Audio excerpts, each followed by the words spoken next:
So we're going to be talking about 5 different subjects, but they all kind of fall under the umbrella of the economics of the home, of the family. We're going to look at education, parenting, marriage, vacation, and religion. So first, we're going to take a look at childhood education, specifically early childhood education. And so there's kind of an argument for universal preschool. So that'd be preschool and kindergarten programs before first grade. And the effects that it has on individuals in the United States as a whole. So first we'll look at the social benefits and the financial costs. So there are a lot of benefits associated with attending preschool and kindergarten programs. One of the biggest is that they found that less students will be in special education, especially low-income and minority students who are overrepresented in these programs.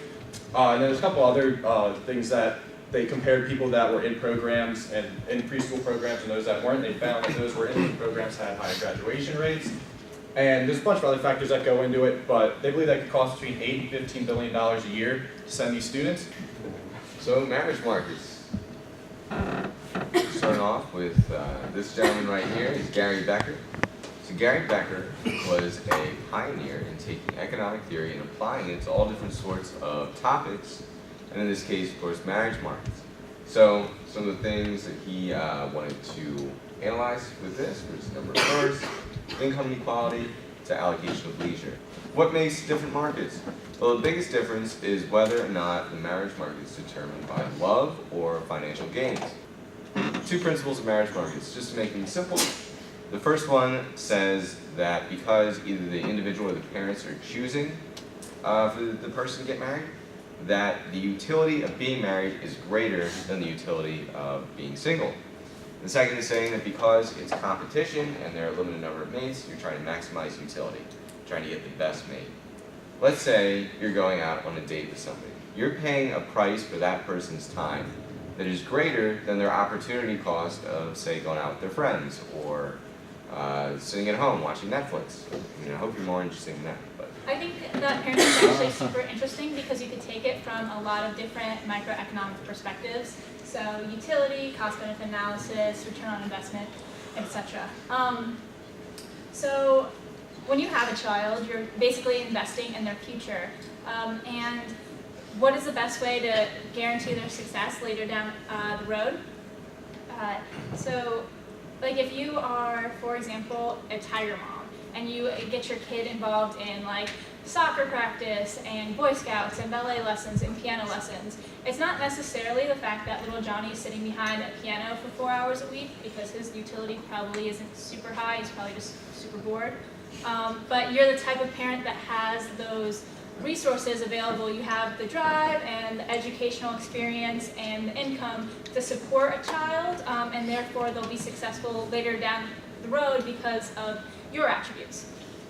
And also the type of behavior or the type of parent you are, and will definitely affect your child. So this is kind of self-explanatory, but like if you if you model good behavior for your children, so you recycle and you're nice to your waitress and you pay your taxes on time and stuff like that, that behavior will be reflected in your children, as opposed to like if you do some negative things, like if you drink and smoke cigarettes and stuff, it's more likely that your children will do activities like that.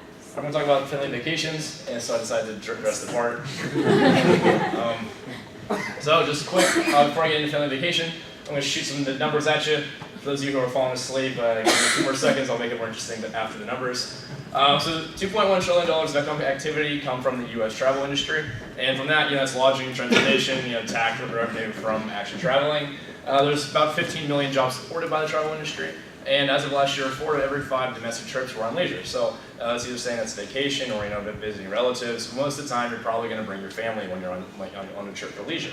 So I want to focus on family vacations to the beach. And why I chose the beach is because it's an interesting area because there's 2 big seasons and they're both completely opposite, and you can tell that local economies thrive on one of them and the other one not so much, and that's the spring, like people like us who go on spring break, and that is like the late summer for the families. And local officials, usually around Florida is where most of the data came from, is why they prefer families is because, well, think about it, families have more disposable income, they always go out to eat compared to students who are typically really broke and never go out to eat.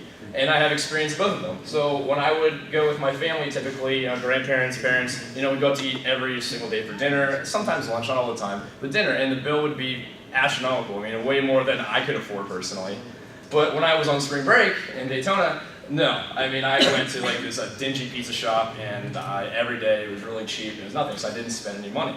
Which brings us to my next point about actual disposable income and stuff you buy there. I wasn't buying trinkets and I wasn't buying these souvenirs. I wasn't doing anything for entertainment. I mean, all the entertainment you needed was at the beach or at the pool. But a family, you might go see a movie, you might play miniature golf, ride go-karts, you might do something cool, you might go travel.